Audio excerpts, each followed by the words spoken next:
Ladies and gentlemen, welcome to the Think Big podcast. My name is Alejandro Alvarez, and I will be the only one on here today because we have thank you, Ricky. We have our great, amazing host, Marlon and Sam. They're killing it in Houston right now. They're on stage, they're live, they're sharing the knowledge, and they're out there just killing it, finding resources for the future and the success.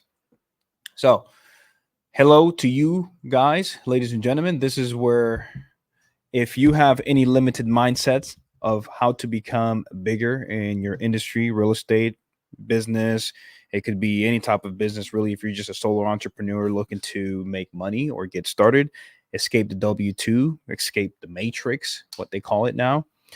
Well, you came to the right place.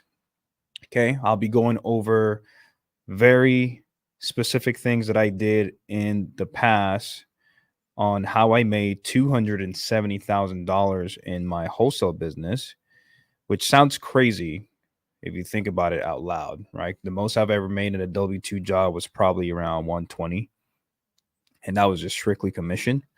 So today I want to provide you guys information on how I did that and the mistakes that I learned along the way. Because trust me, that $270,000 didn't last very long because I didn't have all the right information to make sure that $270,000 became bigger. Okay. Let's see. It looks like we have Abraham in the chat. What's up, Abraham? Nice to see you. Mr. Bo Johnson, always supporting, always showing here on time. Appreciate you, brother. I know you're killing it in the real estate right now. What's up, Brandy? Nice to see you. Okay. So there's a few things I wanted to go over. There's a lot of people that starts from zero, and there's a lot of people that believe that it's not possible to make $270,000 in less than 90 days. Can you believe that? There's people paying that amount of money in bills out there, talking about private jets, yachts, maintenance, all that stuff. They're paying that monthly. And there's still people out there till this day that truly believe that they will never be able to make over six figures in a month. And I was one of those people. So I know how that feels. And I know what it took for me to break through that belief system. And perhaps this information I'll provide today can help you break through that belief system. So I'll tell you a little bit of how this all got started and how did I get to a position to make $270,000 in 90 days. So long story short, I've been in sales since I was 16. I am now 30 years old. Some people say that's when you start feeling old. I don't feel old. There's people that live up to 90, 100 years old. So I have 70 years plus for the rest of my life. So I have a long way to go. However, the way I move, and this is completely different, the way I move every day in my business, the way I move every day in my life, I treat every day like it's my last day. Now, to some people, that may sound like, whoa, that's pretty aggressive, my friend, or that could be too much pressure or whatever that is.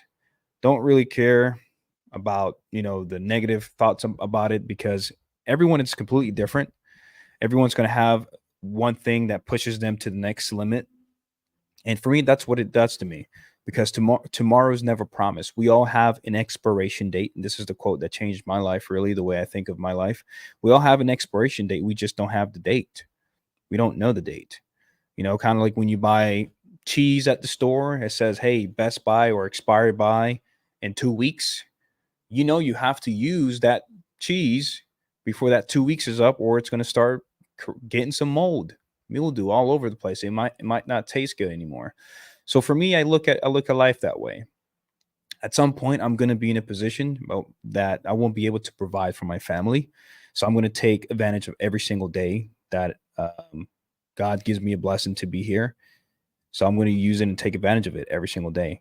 So when I say I move like it's my last day, it's not like, oh my God, I'm getting ready for my deathbed. No, it's what would I do if I knew today was my last day? What would I do to provide for my family and pass away, let's say, with a smile on my face, right? So that's how I think. And that's what gets me to move the way I move, which is creating discipline, creating consistency in my business. Now, I'm not perfect. I do tons of mistake every single day. That's part of the game. And there's just certain things you have to ask yourself. Who do you want to become? Where do you want to be? What's the purpose of you waking up the next day? Oh, what's going on, Sergio? Nice to see you. And why are you even doing what you're doing right now? Ask yourself those questions. Because if you don't have clarity in that, then how long can you really last in what you're doing right now? Right? For me, I have employees in multiple businesses that I have, that I work in. Those are the motivations for me. I have my family, my mom, my grandma. My grandma, she's in the process of building a home in Dominican Republic. So little certain things like that, when she calls me and she say, "Hey, I want this because I want to build this, I want to build that." I want to be able to provide. That's a good feeling. I believe ever since I've been very young, where growing up like in the third world country, where we have to split a piece of bread with no cheese because we can't afford it. Splitting that in half is the best feeling outside of like getting that satisfaction after being hungry. Wow, I just gave someone a piece of the bread that I've been waiting for all day. And that made me feel really, really, really good inside. That made me feel what my friend likes to call warm and fuzzy. And that's the thing that helps me propel forward every single day through the tough times. I promise, guys. A lot of people are like, man, you're always in a good mood. You're always in a positive mood. But I'm always going through a lot of stuff in business, and I accept that that's part of life, and that's how it's supposed to be, because it is really difficult to become very successful in your business. And it's, in my opinion, it is way more difficult to be broke and not be able to provide to your loved ones. Now, that's difficult, and that shit hurts. That really hurts. Okay. Business is business. A lot of stuff is going to happen. To me, I don't take it personal. It's all business, and the ups and downs are there. So the way I got to a position where I wanted to make $270,000, let's make that long story short. I've been in sales. I started door knocking with Kirby's vacuums. Yeah, door knocking, Kirby's, knocking on people's door, trying to sell them vacuum. Now that I think about it, like just looking back, I'm like, what the heck was I doing out there? Either way, that started, went into more sales job, roofing, insurance, all the good stuff with door knocking. Then fast forward, I got into car dealership, selling cars. That was a really great experience for me, and I believe that me being at that dealership, hello Elena, nice to see you. Me being at the dealership has helped me so much in my businesses. Shout out to the managers that took care of me while I was there, Drake, Delvin, Victor, and so many more that really helped me in how business actually works, how taking care of people actually works, how to properly communicate with clients, customers, sellers, whatever industry, whatever you want to call it. That helped me a lot massively. So shout out to those guys. I'm still in contact with those guys till today. And I haven't had a W2 since 2021. So super grateful for that. And I got from there, and it got to a position where COVID happened and they sent everybody home. And I was in a position where I won't make any money if I get sent home because I'm strictly just commissions. So went back home, sat there on the couch in the patio. I'm like, wait a minute, I don't have control of my life. I don't have any control of how much money I can make. I don't have any control of when I get my next check. This is crazy. I need to do something. And looking back, I started knowing about real estate back in 2015. I did banded signs back in 2015. Reading the book Flip Me, I think it's what it called, by Nick Rees. Let me see if I can find it. That was one of the first book. Obviously, the market has changed since then. So there's new marketing stuff, new marketing softwares and everything out there that's more valuable than back in the days, but there's still some good stuff in there. Let me see. Flip Me book. Where's that at? There we go. Flip. It's called Flip. It's called Flip by Nick Rees.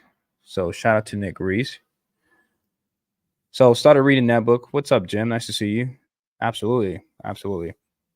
So read that book, started doing some bandit signs, but I was at the dealership, making 5, 7, sometimes even $17,000 a month. And I was like, yeah, man, I'm not going to be the guy with the suit going out there in the hot sun, putting out bandit signs in the middle of an intersection at 6 p.m. on a Friday night. And yeah, just never really did it. But when I moved to Florida, still put out bandit signs just in case. Got a couple of calls. I did it for a good minute, and it worked out, enough to where it planted some seeds for the future, which is where I was at the dealership. I'm like, oh, wait a minute, I can do this real estate thing because I can do it full time. I have full control of it, and I'm sure it's going to work. And I ended up talking to one of the guys that started back in 2015. He's doing really well now. He took me under his wing, gave me all the formula, the blueprint, etc. Anthony says, damn, 18K in a month. How many cars was that? That was, I believe that was roughly around 27 cars. I want to say it was 27 cars, maybe 32.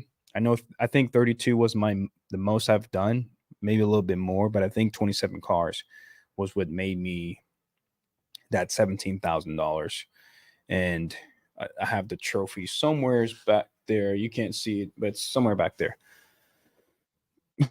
That check was something crazy because when I first saw it, I opened it, I was really excited. I'm like, oh my God, I'm going to make $17,000 this month. And I saw this big deduction on that check. It was like $3,000. I'm like, yo, who is this? Who is this guy taking $3,000 out of my check? What just happened? Right? I'm talking to my manager. I'm like, hey, man, who's this? It's like, hey, man, that's Uncle Sam. You got to pay taxes. I'm like, what? Who? Have I met this guy? What are you talking about? He wasn't the one standing outside in the hot sun. What do you mean Uncle Sam took $3,000 out of my check that I worked so hard for? Crazy. But that was me being introduced to the whole taxes thing. I think I was 21 at the time. Was it 21? Maybe a little bit older. Yeah, maybe a little bit older. Don't really remember. But that happened. Yeah. So that's a whole nother story, Anthony. And moving fast forward back to the COVID situation, went back home and I put in my 2 weeks in. Told me, hey, I appreciate it. I really did not want it to leave this time. It was really hard because I made a promise to not literally made a promise, but I took it very serious because he brought me back into the store. He was like, hey man, you're always killing it. I'll bring, I'll accept you, but open arms, but please don't leave us again randomly. And I did that. And it was very unfortunate. However, the whole COVID thing happened and I needed to find something that I can control so I can somewhat predict the future, or have full control of my future for my family. So I left, felt really bad about it. I'm still really cool with everyone over there. And yeah, so that happened. So came back. I'm working for this wholesale company, and long story short, they decided to go completely virtual and just let go of everyone at that wholesale company. No bad energy towards that person. That he took me on his wing and showed me everything that I know today, and that has helped me to get to that 6 figures a month. So that happened, and I'm here now stuck at an apartment that's $3,000 a month with no income coming in from anywhere. and I've already spent my savings from my dealership, and I was literally at zero, perhaps even negative, I believe. I wonder what it was. I think it was negative. I have to ask my partner. Crazy stuff. And the rent was due the month after. Thankfully, we just moved in. We had our deposit. Everything's good. The rent was due after, and my partner was freaking out. I'm like, oh my God, what are we going to do? What are we going to do? I'm like, hey, don't worry. I've always been so positive. If I have the information to make money, that's all I need. I don't care what position I'm in. If I go back to zero today,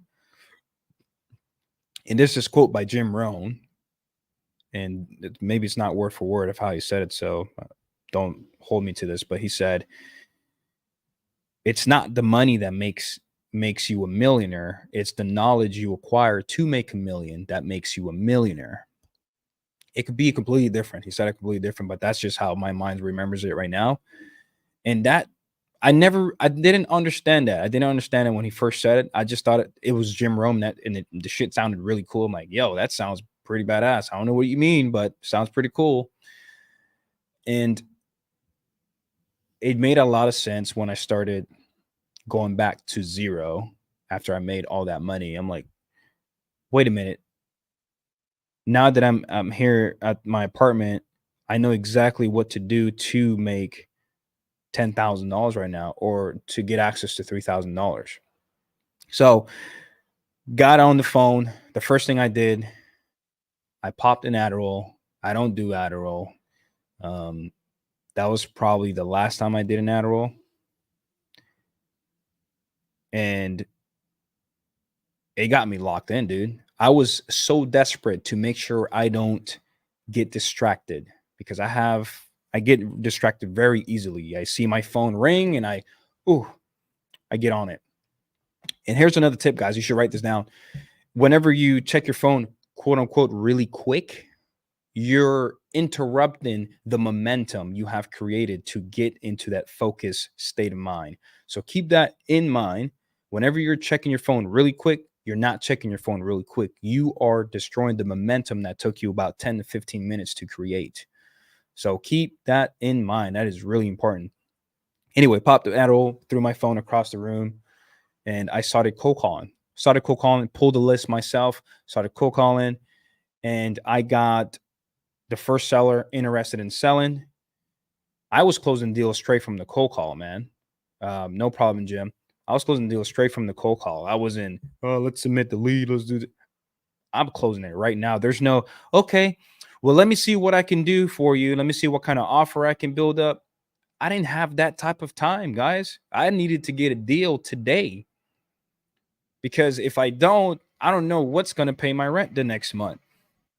So got on the phone, like, okay, great. So what do you want for it? I already knew. Here's a tip. Write this down. I already knew what my buyers would be willing to pay in that area. I already knew he likes to be between $30,000 to $40,000. This was Griffin, Georgia. It's a market that made me a good amount of money. It made me my first $11,000 when I first started my own company. Made me $11,000 in that first company. But either way, he was like, hey, I want 45. I'm like, nope, that's too high. And I closed him at 32,000. 32,000, I believe it's what it was.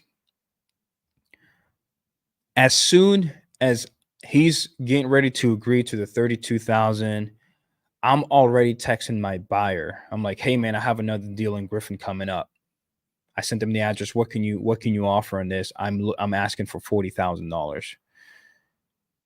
He said, okay, cool. That's about my price range. Let me walk it. Let me look at it. He walked it. And he actually came back at $30,000, which is less than what I had under contract for. He was like, man, this thing needs a lot of work. I'm like, hey man, I'm going to be honest with you. Like, I need to make something on this deal. I already have it on the contract for this much. I need to be on at least 35 so I can survive this month. I was being straight up with the buyer. I had nothing to hide. He was like, hey man, no problem. I understand. I'll do the $35,000. We closed it. It was $3,000, the exact amount for my rent. Can't make this up. I have the HUD statement. If anybody feel like I'm making this up, which I understand because a lot of people lie on the internet, I will show you the HUD statement. It was the same day. I got it the same day. I signed it the same day. It was $3,000, the exact amount for the rent. Okay. We weren't even thinking about food. What are we gonna eat? We just pay the rent. Okay, because here at the house, the apartment, it's the office, and it's where we live. It's where we sleep. That's the most important thing for us at the moment. And yeah, that's how I got my first $3,000 when I got from zero. And wrote down some notes here on all the deals I got within that 90 days. So that was the first deal, $3,000. At that point, I can't even imagine to make six figures. But for some reason, I do visualization daily. This is something I learned from the Live Hard program. If you guys don't know what the Live Hard program is, it's pretty much what comes after 75 Hard. If you don't know what 75 Hard is, you should look up Andy Frisella. It's about creating mental toughness, discipline. Look him up. I guarantee you it will change your life. If you are in a position where you just need to change and you want to change, you're desperate for change to become someone better, go look it up. If you feel like you're okay where you're at, don't even waste your time, because then you're going to say, let me try this. And as soon as you say, let me try this, you already failed. Don't do it. Okay. Moving on. The next deal for me, this was, let's see, towards December.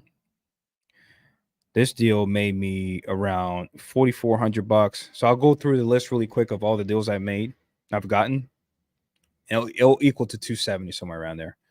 I have $11,000, $4,200, and this is gross, by the way, guys. Keep that in mind.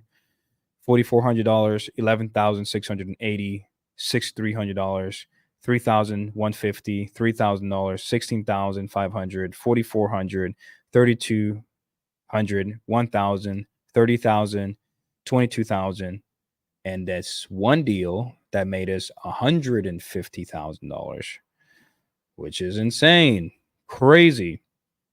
So it went from 3,000, low roller coaster ride, and went back to 1,000, and then it started going up. Then it started going from 30,000, 20,000, 30,000, and then it did a big jump.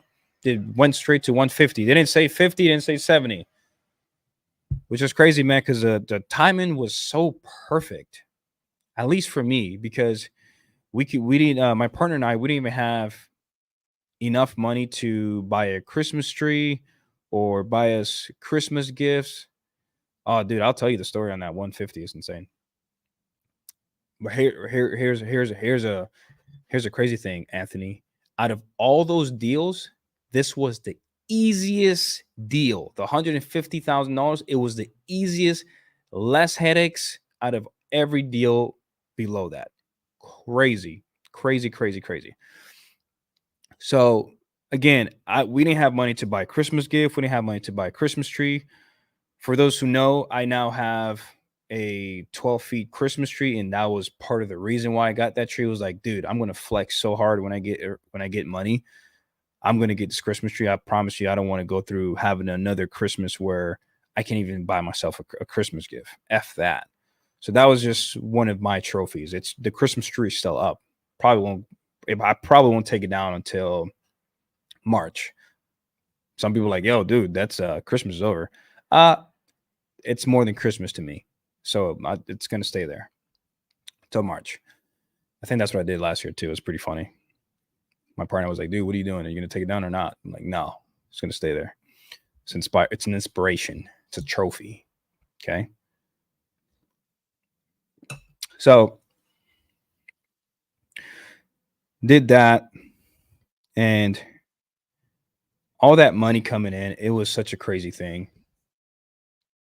It was something I've never experienced in my life, something I've never thought I could do, something that my mind couldn't even put together or believe. And here's a few things that really helped change that belief system. And this is when I started doing the whole manifestation thing. For those who, if you don't believe in laws of attraction, it doesn't matter. Everyone has somewhat of their own type of laws of attraction, manifestation, visualization. Don't judge you if you don't believe in it. I personally believe in it. I don't care whether you do. I'm okay if someone believes in something, even if I don't agree with it. If you believe in something that can help you propel forward or change your belief system to make you a better person, fantastic, man. Again, I don't care what it is. If it's you say, "Hey man, I believe if I pick up a flower every single day, it's going to make me an additional $20,000 a month." Great, man. Fantastic. Is it making you $20,000 a month? It is. Great. So be it. Fantastic. So this is not the room where, oh, yeah, laws of attraction, whatever. Okay. It works for me. It works for me to battle that old version of myself. I took something and I used it to destroy the old version of myself. And that's what worked for me. Okay. So doing visualization every single morning, I have my tabs open on my computer. I have a bookmark where it says manifestation. I have houses that I look at that probably are 20 million, $30 million. I have yachts, trips, all those type of things, right? So take notes on these things, guys. If you really want to try something, even if you feel like it's corny or you think it's just try it. If you're not happy where you are and you want to propel forward and you want, if you maybe you don't even believe that you can make $100,000 in a month. Well, think about it this way. If you start to feed your mind information such as, oh dude, this guy spending $100,000 a month on just expenses. This guy, this house is $50 million. What do I need to make $50 million?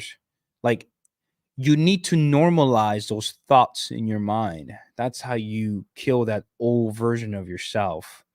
And I've even, here's another thing I've done is I watch shows such as Billions. If you guys haven't watch Billions on, I think it's Showtime. It's on Prime too.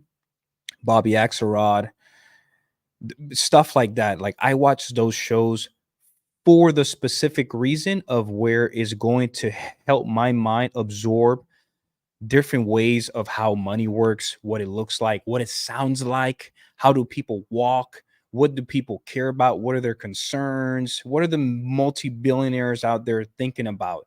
I need to understand that because I'm not financially in a place where I can be around those people yet. So I have to find it somewhere. Is it on YouTube? Is it on Andy Frisella's podcast? He's talking normally about making $500,000 a month or a second, whatever that is. So you have to normalize that, guys. I can literally tell you the blueprint on how I do it, and I will. I'm going to get to that on how I got those deals, but it's not going to mean anything if you don't believe you can't do it. I promise you, it can't. It's not going to mean anything. You're just going to be like, oh, okay, that's cool. But if you don't believe you can't do it, it just means nothing. Now, if you're in a position where like, oh, okay, I'm going to take this information because I know I can make 50,000, so $100,000 a month. Now that blueprint means something. Okay. And again, it starts where your mind. I'm not a mind guru or anything. I'm just giving you what worked for me. And, there's guys like Alex Ramosi. I love Alex Ramosi. I have his book hanging somewhere in here. But he's morning routine, not the best, blah, blah, blah. You don't need to do this. You don't need to do that. I feel like everyone has a different story and you need to do certain things to change the way you think based off who you are. 95% of who you are today comes from your surrounding and your life experience. Think about that. 95% of who you are.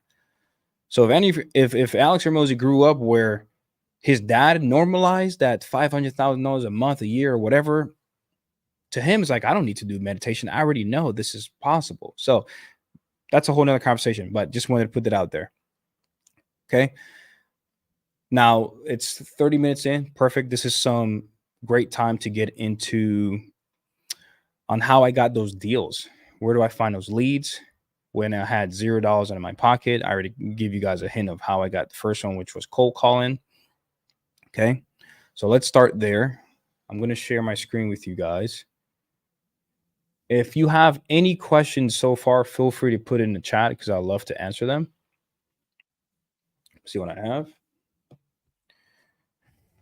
Anthony, I know you asked me about the $150,000 deals.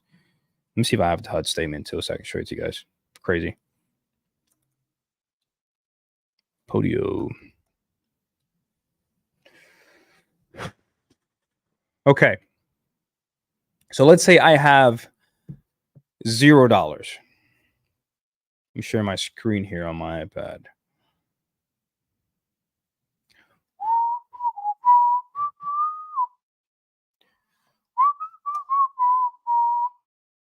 Okay. I'm going to share this.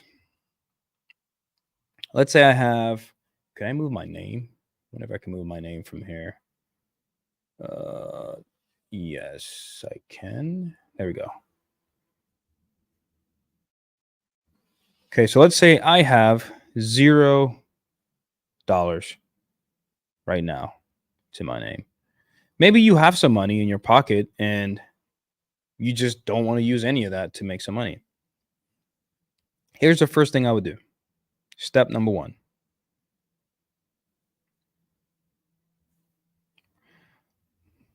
Understand the basics.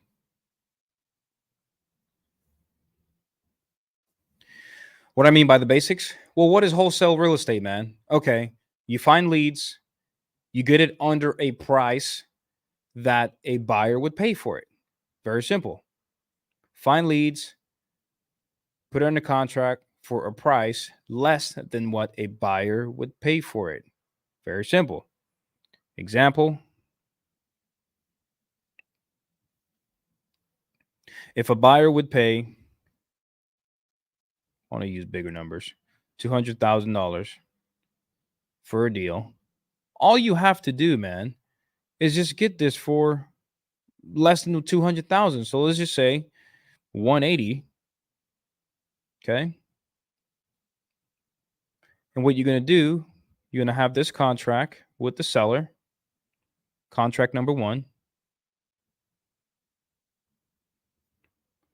And I'm going to bring this down here, guys. So bear with me. 200K. And then what you're going to do, this is the buyer. All you're going to do is you're going to take this contract and you're going to assign it to the buyer with another contract. Contract number 2. This is called purchase agreement, purchase sale agreement, whatever anybody wants to call it. Purchase agreement. And contract number 2 is called the assignment. I am assigning you my interest, current interest in this contract. You got this for 180 and you're assigning it for $200,000. At closing, the title company or attorney will give you the difference, which is in this case $20,000. Has anybody in here in this chat not make $20,000 before? I'd love to see the me's in here. So that's that so far.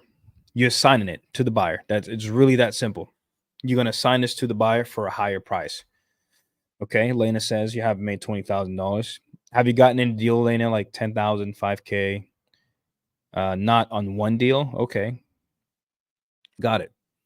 So here's the thing. And this is a whole nother conversation when it comes to sales. And I don't even want to open this book up because when it comes to sales, I'll talk for years. Okay. But there's people that jump the gun way too fast. Okay. There's people that jump the gun. Brandy, no. Elena, no. Ricardo, no. Okay. Well, hopefully this can give you the right information to get a $20,000. I promise you, it's really, really simple. It all takes consistency and just a discipline, man. That's all it is. So People jump the gun too fast. I'll ask you guys. I'll ask you guys this question: if a seller says, "I want $250,000," and I said no, offer that person $150,000, would you be nervous? How nervous would you be? You know, and I can tell you right now, 9 times out of 10, you probably won't believe that that's even possible. You'd be like, why would I offer them 150 when they said they want 250? It's not crazy. When I had my first acquisition guy, this lady wanted 130. Yeah, Abraham said he'll be pretty nervous.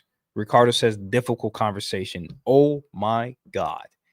That is crazy. And what's happening in that situation right there, guys, is that you are putting your own mind in the seller's mind. You're looking at how you would react to it. You're like, oh my God, I would be devastated if someone offered me 150. So immediately right there, as soon as you believe that that's how the seller's going to react, it's going to be a difficult conversation, or you're going to be pretty nervous, you already lost. You lost there. I'm telling you the truth. You have lost immediately. It's done. Because if the seller even hints a little voice of lack of confidence or lack of belief, you lost. Oh yeah, this is not gonna work for me. Think about it. Check this out. If I go, Ricardo, if I go to you, you want 250, I'm gonna offer you 150. If I go to you and I'm like, hey Ricardo, I got back with my underwriter man, and how do you think immediately, the way you sound immediately, how do you think the seller is gonna react? Oh shit, this is not gonna go good. Immediately you're triggering an emotion, a you're having an emotional event with the seller, that you're bringing out this energy of, oh, this is not gonna go good, so I'm probably not gonna accept it, blah blah blah. And let me see here, we don't know their pain or circumstances. Yep. First it was tough though. Yeah, it is tough in the beginning, trust me. And yeah, if they hear that, it's game over, guys. It's game over. Yeah, I came back. I don't think we're gonna be a good fit here. It's not gonna work out. Now imagine if I came back to Ricardo. And guys, listen, sometimes sellers are really just not interested in selling, and they know for a fact that price they're asking is too high. They know. Because you're not the only one that's calling them. I promise you that. Okay. Now, watch me approach it this way. Ricardo, guess what? I have great news. My management team actually approved this house and they're interested in moving forward. Be quiet. What emotion you think you're triggering there with the seller? Now that oh yeah, okay. All right. You know how difficult it is to ruin someone's vibe when they're like at this level of excitement? Even if it's like bad news, let's say bad news, let's for lack of better terms, it's going to be so much tougher to bring them down to a position where like, oh yeah, this is not going to work. But imagine when you're here, but you come here, hey, my underwriter, they already underwrote it. They're already down. Like it's game over. So when you come with that excitement and you submit that offer, right? You're going to come in and be like, hey, we'll review it. We looked at some other properties in the area. This is what you're doing. You're justifying what you're about to deliver. Looks like it's very similar. It's a really nice market, blah, blah, blah, blah, blah, blah, blah, blah, blah, blah, blah. Keep on going. And you hit him with that offer. We got it approved. Keep in mind, this is cash and ready to close in less than 30 days. We got it approved for $150,000. In fact, I'll take that back. Let me give you guys some sauce. If you need to be at 150 to make $20,000, here's how you approach it. We got it approved for $137,000 and $137,400. Just be quiet. Few things that can happen here. Oh my God, that's too low. Get out of here. That's number one. Or they can be like, oh, you did remember they're already excited. You got them excited. Oh man, I thought it's gonna be more than that. I mean, I'm this is just what they got it approved for because I mean, based off what you told me before, you haven't upgraded the house in over 10 years. You don't have the laminate flooring, um, et cetera. Like the AC needs to be replaced. Like, think about it this way, seller. I have to get this AC replaced for the next family. So that way, if because a lot of time most buyers are coming from people that are having like babies. So I want to make sure it's all fixed up for them. So we have to make sure we put all the investment into it for them. So you're justifying things like that. And then, they're like, yeah, I mean, the least I can do is whatever. Let's just say randomly this says 180 or something like that. Like, you're like, oh man, I'm sorry. Really wanted to work. I mean, what do you suggest we do from here? And then eventually you get into a position where, okay, I'll take 150, which is where you need it to be anyways. I'll take 150. Okay. That's the anchor effect. Anchor. Some people, when you have, hey, offer them 45,000, they'll be like, hey, I'm at 45,000. Oh, no, you need to do at least 50.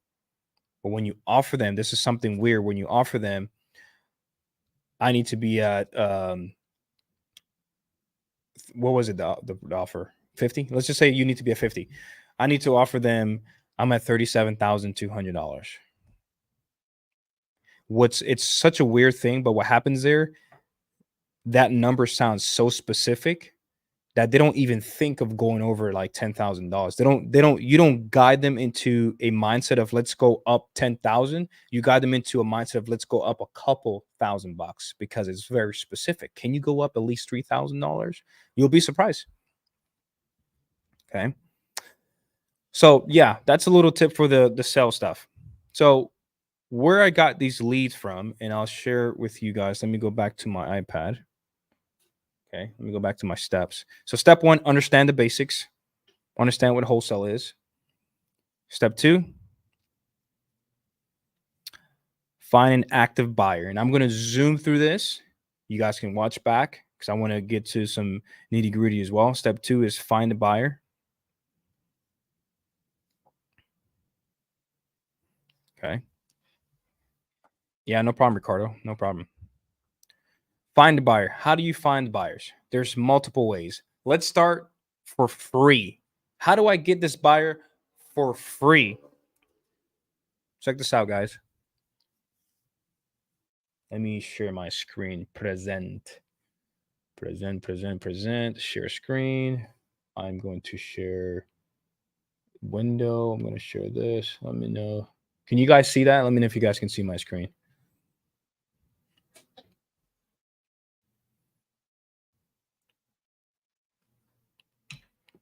Yep.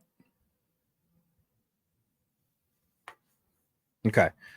Cool. So I'm going to go to Dallas, Texas. Give me some markets. If you guys have some markets you want to look into, let me know. Just put it in the chat. Let's go to Dallas, Texas. This is Redfin, by the way.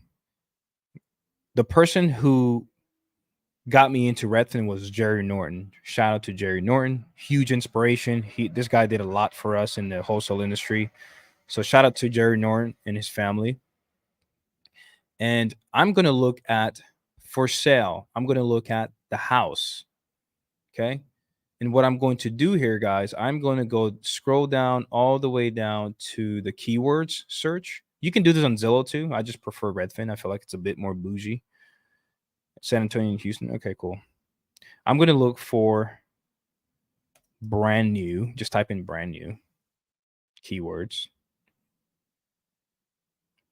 And I'm just going to look around, see where all the actions is at. Look, we have a lot of actions down here in the South, which is pretty good. So let's see what's going on here. Check it out. Listen to the keywords. Welcome to this meticulously renovated residence after being taken down to the studs. Is ensuring a fresh start, now perfect for families and professionals alike. professionals alike, boasting 4 bedrooms and 2 bathrooms. This home provides blah, blah, blah, blah, blah, blah. Where's the brand new thing? Give me the sauce, man. Brand new. There we go. Easy, rest easy under a brand new 30-year roof. Do you think a regular seller is gonna go through all this crazy stuff to get a property, everything brand new? Probably not. Okay, this is a fix and flip investor. Look at this. I think that's new floors, stainless steel appliances, new countertops. These are things you'll get used to, guys. Just looking over it, you got paint on the outside. Wasn't too much of a rehab, nothing too crazy, but it looks nice. It's livable and it's affordable. And again, let's say you have $0 to your pocket. Dallas, Texas. So I'm going to see, what is the county of Dallas, Texas? Dallas, Texas County. And it looks like Dallas County. Dallas is in Dallas County. So what I'm going to do, I'm going to look at Dallas, Texas, CAD, which is called the Central Appraisal District, property search. Okay. Let's see. Is it here? I haven't been on here so long. Accept. I'm just going to put the address, property address. Let me see if on here. Get out of here, sir. Okay, I'm going to search. See what happens. Oh, okay. I need to put the need to remove the actual city. Just put the name of the street. There we go. Boom. There it is. Now, what I'm looking for is the owner. Okay. Who owns this property? Look at that. Owner name OCCM Inc. 100% ownership. All right, cool. Looks like it's an LLC. Again, guys, I'm doing this because I'm broke. I have $0 in my pocket. I don't want to make this difficult. I don't have money. So let me find a way. So now I'm going to look at Texas entity search. Again, this is me finding my buyer. I'm going to put this in the entity name and I'm going to search. Okay, don't find anything. Fine, so be it. Ooh, there it is. Inc. Details. Look at this guy.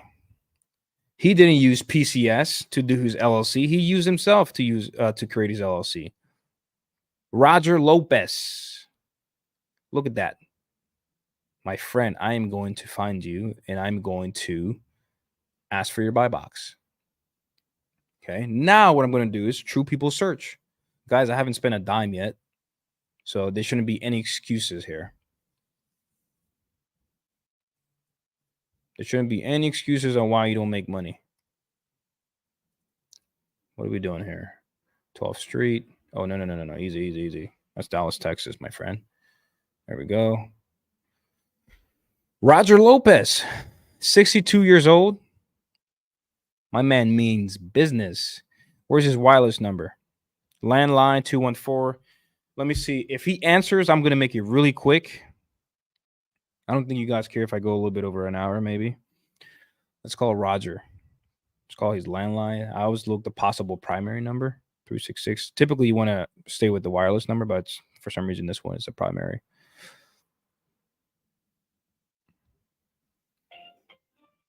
Oh, that doesn't work. Let's find a wireless number, 214-850-7764.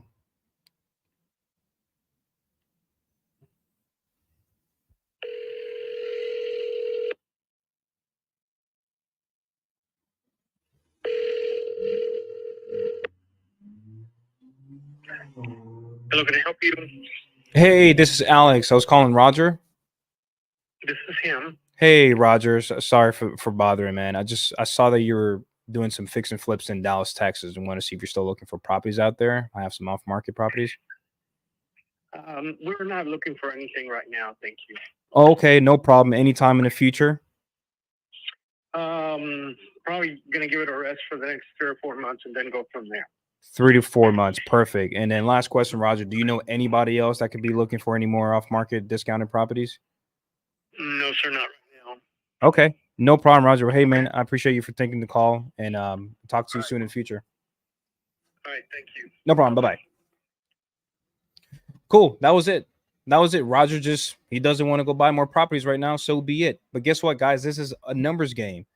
I will talk to at least 25 buyers and find me the top 5 buyers that I want to do business with.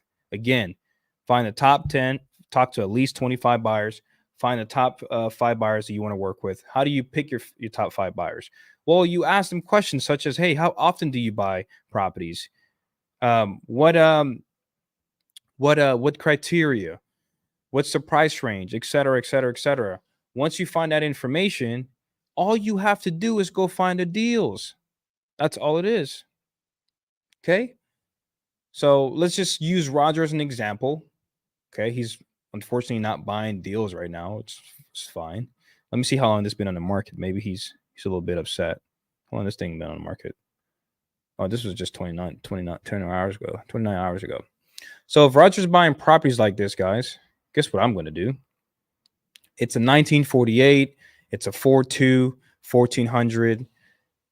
So I'm going to go find some off-market properties. Now, this is where you will have to pay a little bit of money. You don't have to. Another way, guys, let's say you can't find the buyer's information on public records, then just call the agent. Call the agent. Oh God, he's an agent. He's the agent himself. Roger Lopez. Okay, fine. Well, you can call somebody else, guys. I don't want to take too much time and do that, but he's a listing agent. You can call the agent, but let's just put, for example, if it was another agent, I'll call the agent and be like, hey, is your buyer looking for any more off market properties? I have one that he can probably have you as the buyer's agent as well. Like, oh, yeah, please. I have it. I have his information. Please send it over. Done. That's it. That's all you have to do, guys. Okay. Now you can do the Jerry Norton style of wholesaling deal, which is on market deals. Let me see if on here, unfortunately, Texas doesn't disclose the prices of what they sold for, but you can see here. This is another hint that it's a fix and flip buyer, guys. So take notes. He bought it in August and he is listing it again in January. So this definitely took some time to rehab. Bet you when that interest rate went up, he was like, oh my God. Okay. Now you can do the off market thing like Jerry Norton and just search for off market properties. This is 265. So you want to find properties at, I don't know, 60%, 55%, somewhere around there. So you want to look at property somewhere around 150, 140, 130 minus your assignment fee. And then you can do that very easily if you want. On here, again, I don't recommend the on-market thing. You can if you want. But let's change the filters to, let me see, this is 1,400 square feet, 1914. Let's type in TLC, touch, love, and care. Ugh. This is 190. I don't like that. This one right here for 190. But you can make an offer though. Look at that. I found a property for our boy Roger, man. How long did that took me, guys? How long have you been listed, sir? Let's see. This has been, ooh, looks like it failed on the market. Listed again 190 since December. So you've been listed for a while, my friend. And guess what? It's probably because it needs to be around 170, I'm sorry, not 170, 140, 150. So I would make an offer. I'll just make an offer. Hey, I'm making an offer on this one. I need to be around 140. Will they turn it down? Sure, probably they can. I don't know if you guys know about the double dip strategy from Jerry Norton. Hey, I'm coming unrepresented. Would you represent that offer for me? That way you get both sides of the commissions. That motivates the agent to go fight for you on that offer. And you have some leverage because it's been listed for a while, guys. Okay. Now they probably owe a mortgage, and that's a whole nother conversation. Let's not focus on that. But that's probably why they can't sell for less than that. And you make the offer. That's all it is. make the offer, and you do that repeatedly every single time. You guys think you're going to jump in here, make 1 call, 5 calls, 10 calls, and make $10,000 in 1 month. Come on, guys. Let's be realistic. Again, it's hard to be broke and it's hard to be an entrepreneur. Which one do you want to pick? I prefer doing the entrepreneur route. And if it takes 100 calls a day for me to get that $10,000 the next month, let's freaking go. Let's freaking go. I'll do 200. Okay. But yeah, this is a fix flip. Look at that. Perfect for Roger. Fortunately, he's not buying. Stopped out. He said, nah, this market's not good. Don't like it. Okay. Another filter you can do is investor. See if anything pops up. Ooh. Okay. Oh, look at this. 135. 135. It's for sale. How long you been listed, sir? Ooh. Look at that. Price drop 135. Roger bought his house somewhere around this area. It was somewhere around this area. So I'm going to look for something around this area. Look at this one. 175. This is a little bit closer towards the price I wanted to be in. This is 1,600 square feet, which is a little bit bigger than. Oh my God. Look at this. Oh my God. Okay. 1953. It's a little bit bigger than what Roger bought it for. Been listed for 189. I'm going to come and I'm going to make an offer for 140, 130. I know Roger would pay somewhere roughly around 150, and he will list it for 250, 270, whatever that needs to be. So you guys get the point there. Was this really helpful? Like, this is the free version of doing it. Now, if you want to do the paid version, which I use PropStream, you can, I don't know how much, I think PropStream is like $100 a month, $99. I'm going to do is I'm going to go to Dallas County. Yeah, perfect for Roger. Yeah, man. Fortunately, my guy, he got hit by the market. He's like, not right now, man. All right, Roger. But notice I ask when in the future. If this was me, like off camera, I will definitely take notes, put in my CRM, and I will follow up with him in the future. Hey, Roger, I have some more properties. I want to follow up with you, see if you're back in the market. When the market goes back up again and it's hot, who do you think is going to be back in the market? Roger is. What's up, Roger? By the way, I have a free YouTube video on how to find cash buyers on my YouTube channel. And that same buyer that I found live on that YouTube channel made me $20,000 the next month on a deal. It was this deal I had. Nobody wanted to buy it at the price we had it for. And this guy said, man, I love full rehabs. You send it to me. He bought it. He was the only person that paid the asking price. We made $20,000 in that deal. And that was a really great thing to see. So anyways, let's go find some properties here in Dallas County in PropStream. I'm going to Dallas County. And what I'm going to do is my filters. I'm going to go to property, single family. Again, this is me finding a property for Roger specifically and or the top 5 buyers I have on my list. And I'm going to do owner occupied. No. Let me see here. Ownership. I'm going to go for individual. Max property owned. I want 5 properties max. You can do whatever you want, guys. I prefer 5 just because I don't want this person to have too much experience in real estate to a point where he's an investor himself, like a really savvy investor. He's not going to try and sell you that deal for a discount. He's going to try to make the most amount of money. He can fix and flip it. I'm looking for a more motivated investor, someone that has high equity on their property, or someone that's not an investor at all. Okay. So I'm going to do estimated equity percentage on here. I'm probably going to put minimum 70%. Okay. That way, when I offer 50% of the value, they're still making the profit. Okay. Ownership info. I'm going to put absentee, out of state. You can put out of county.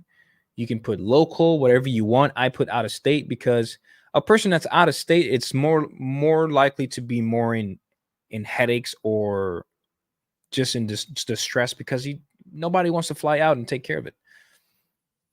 MLS status off market. Yes, I needed to be not on the market. So I put no, not in the market. And this is the list that I would call. Owner, no. Owner occupied, no. Single family, on market, no. Owner type, individual. Numbers of property, 5 or fewer. Absentee owner location, out of state. Equity, 70% or more. And you can get even more creative with the list if you want. You can do like lien stuff, specific lien. This, let's just say utility lien. That's like the light and stuff. Nothing's coming up. Tax lien. Who has tax lien? Ooh, look at that. 51. Again, guys, this is me. I'm really crunch on time. I need to get a deal fast because I'm broke. So I'm going to call the most niches list. These guys have tax lien and they're out of states. They're more likely to talk to you about selling their property. And again, let's just say you just don't have any money still. Well, you can use True People Search to do this manually. I don't recommend it. I just recommend paying the little extra fee. I think PropStream uses, I think it's like 12 cents, 10 cents. I use Elite Virtual. They charge 9 cents. That's what I use. But you can easily skip trace this, batch leads, PropStream, wherever you want to use it. And I will call these sellers and make them an offer. Okay. And there's another thing you can do as well to be more specific. Remember, Roger's house was roughly around, he had it listed for like what, 270 or something?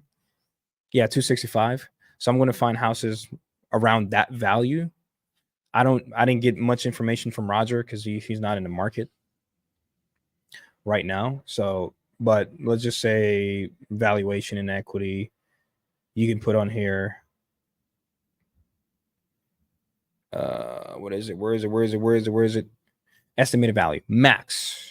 You can do 280. Now that brings it down to 25 because I don't want to call, if Roger doesn't buy properties that over 265, I don't want to call a deal that's $500,000. So I'm going to talk to these 25 people. There's multiple ways you can do this. If you live in Dallas, go drive. Look at the house, take pictures, see if they have a for sale sign on there. Do direct mail. Guys, back then in 2015, it used to be handwritten mail, direct mail. We used to go to the post office, send it over, get our little stamps and send the mail. We hand wrote those mail. Now you have nice softwares where I think Batch Lead does it for you. There's so many other stuff out there that does it for you, yellow letters or something like that. You can have them have that done for you. Okay. And you can send direct mail. Hey, with a picture of you and your family. Hey, I'm looking to buy local. I just started in real estate. I'm looking to buy my first property. I'm looking to buy my 5th property, et cetera, however you want to do it.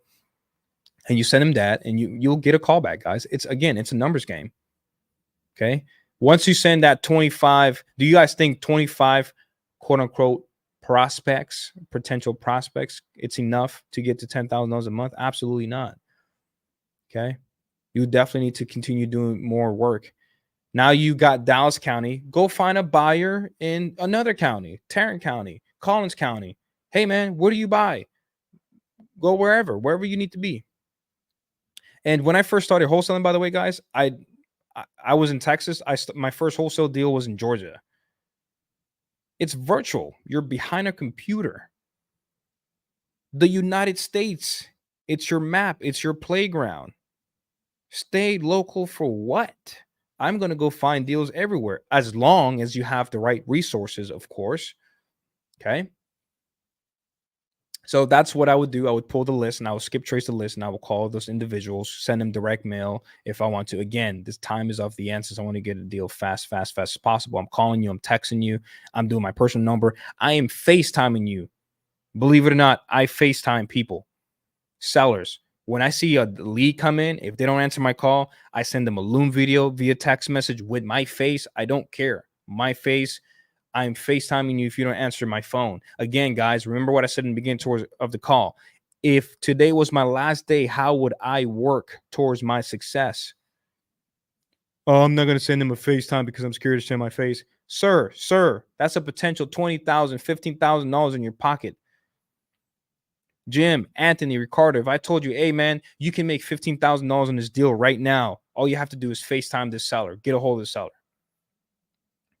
Would you even double hesitate to FaceTime that person? I wouldn't. I don't care. I'm FaceTiming you.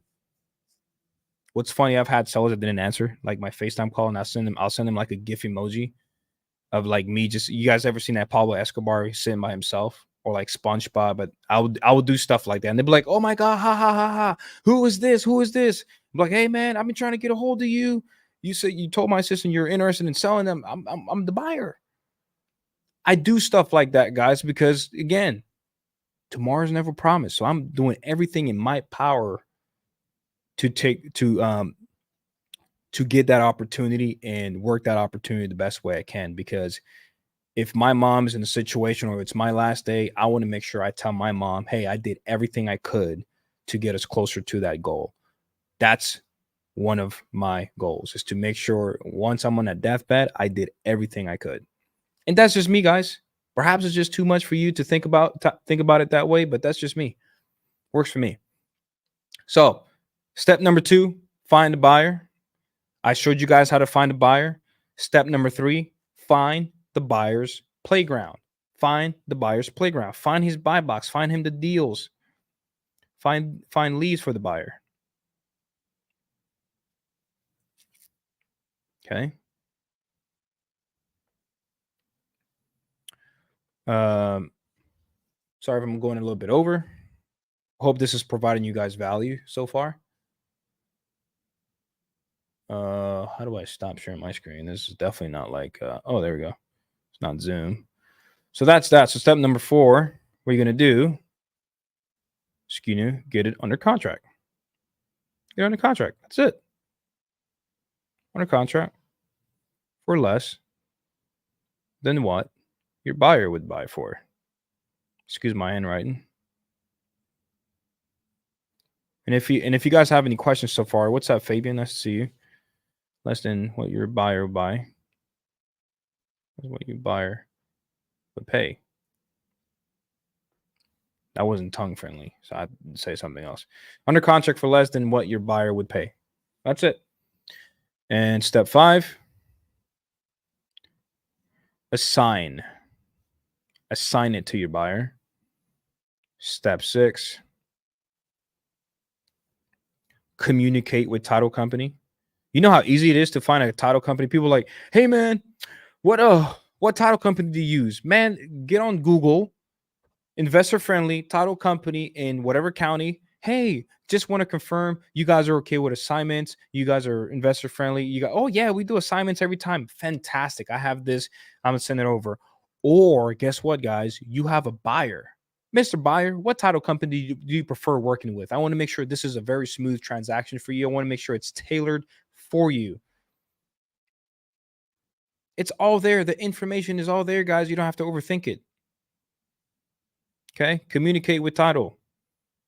I promise you, once, depending on the title company, there's some title company after lunch, they're done. I know it says 5, 6 p.m., but they're done, bro. Do you use TCs on wholesale contracts? Oh, yeah, all the time. I use Lexi. She's amazing. She does all our TC work. If you ever need a TC, let me know. I'll send you her info. So yeah, communicate with title. Rule number 1, this is throughout my whole companies. Don't rely on anyone for your money. Not even me. I don't care. Don't rely on anyone for your money. Get your money. Follow up on your money. Make sure everything is done correctly to receive your money. I tell this to my guys. Hey, I know we have a system in place. Like there'll be sometimes like, oh man, we lost a contract just because the TC couldn't get there in time or something. Why didn't you get on the phone and close that? Well, don't rely on anyone. Period. Step number 7, communicate with title and seller. Plus, let me put this on here. Step plus buyer plus seller. Make sure the seller is ready for closing. Make sure the buyer is ready for closing. Make sure the buyer has the funds ready. Make sure the seller has everything out of the home that they need. Make sure you instruct the seller on how to bring the keys to the buyer. Give them a time to schedule for the closing. Step number 7, get paid, bro. Get paid. And what you do with that money afterwards, let's just say you make $20,000. What you do with this money, that's where not a lot of juicy parts is at. This is where I did my biggest mistake. When I got the money, I had zero plan. Think about it, guys. I've never knew how to make freaking $20,000, $30,000. What makes you think I know how to manage $20,000, $30,000? I didn't know. Okay. So what I'll do is, if you guys got value from this, if you got any value from this, please post it on the Instagram story, tag me on my Instagram, and that will let me know that this was valuable, and I will do a part 2 to this on what to do with the money after you get paid, and how to continue repeat the process, repeat the process, repeat the process. What do I do? I would love to go over that stuff. Now, if this is not enough value, fair enough. But if it was enough value, tag me in it. Let me know you want part 2, and I will post it on there. And if you guys have any question, again, my Instagram is at Srili Alvarez. That is the easiest and fastest way to get a hold of me. And let's see. Ricardo says, appreciate the value, Alejandro. I have to get going. No problem, Ricardo. Nice to see you. Elena, thank you. Hopefully this was valuable. This is all cash deal, by the way. Nothing creative today. We'll get into that next time. Other than that, guys, that is it for me. Any questions you guys have, please post it, because I would love to. If the part 2 comes out, I'd love to talk about it and answer all your questions. That'll be really dope. And yeah, thank you guys for being here. Thank you. And I'll see you guys next time.